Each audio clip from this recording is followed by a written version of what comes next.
Do you wonder what it takes to keep a healthy aquarium? Do you want to keep some of those cute little fishies but don't want to mess it up? Are you on a budget and want to save where you can? This is the video for you. To me, there are three major things that lead to a healthy aquarium. 1. A healthy substrate. 2.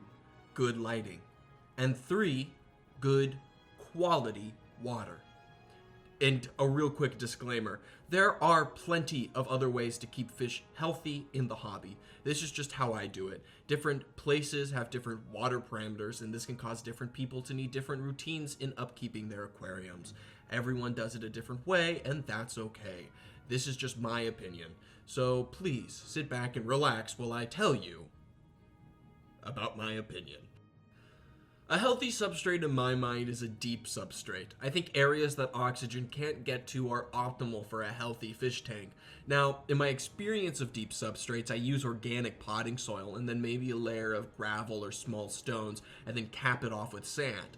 I try and remove the bubbles, but I'm really lazy in that department, honestly. I think the bubbles are fine in the sand as long as you aren't running CO2 and or fertilizers. Note, you'll notice in the video, my substrate is not super deep.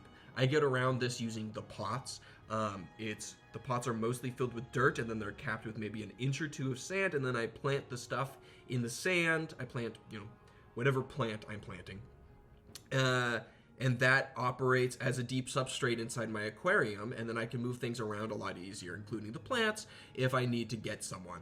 I've had to tear this entire tank apart to get fish out, and thank God I made it modular with these pots, because otherwise it would be impossible. Good lighting grows moss balls. If you can grow moss balls in your aquarium, you figured out good lighting. Moss balls are an algae that people actually buy when they grow in large enough sizes.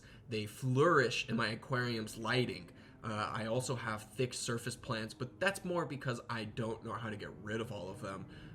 They dim the light in some places for plants like moss and the pretty algae to grow.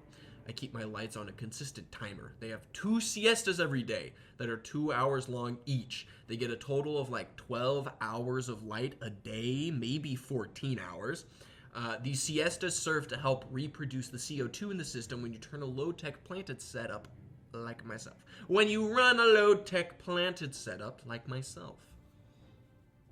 Good quality water is a weird term. I don't even know what it really means. I think maybe aged water's the term I'm trying to get at, but I think good quality water is a catch-all for anything and everything. Good water grows plants. It's like a deep substrate. It allows for a healthy root structure. The quality of the water is not just the temperature and the pH, but how long it takes that system to get to 0 nitrogen, nitrates, and ammonia. The process that it takes to get there, what the hardness is, but also does it have all those little microscopic creatures that are necessary for life, the ones we can't see, that do all the work behind the scenes. Good water is aged water. It has a balance of all things above. It finds harmony. I'd also like to say that aged water is maybe not exactly the right thing, because if you're taking 50% of your aged water out every week and replacing it with fresh water, it's kind of like the ship of Theseus. When does it stop being aged water? Is it fresh water, or does that make it aged water, that you have enough water in there to replenish that this water is sort of diluted? I don't know. There's a lot about water that I don't understand. I think a good aquarium is complicated, and there are parts that are hard to explain without having experienced them. The amount of fish that I have killed or just plain up and died on me is too high to count, and it still happens. I just got a shipment of fish, and one of the puffers was dead on arrival, and there's nothing you can do about that. And I'm just hoping that the rest of the puffers are fine. And that's just one example of something that you have to experience to really understand. Oh, this isn't a conclusion. This just ends in the middle of a thought.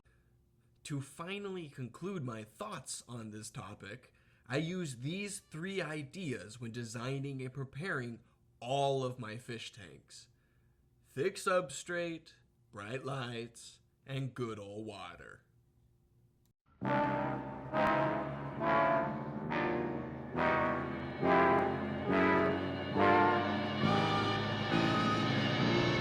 yo, yo, you don't put the fish down, I'ma put it down for you. Hit you with the swordfish tactics. Hit you with the goldfish tactics. Hit you with the moving tactics. Fish tactics.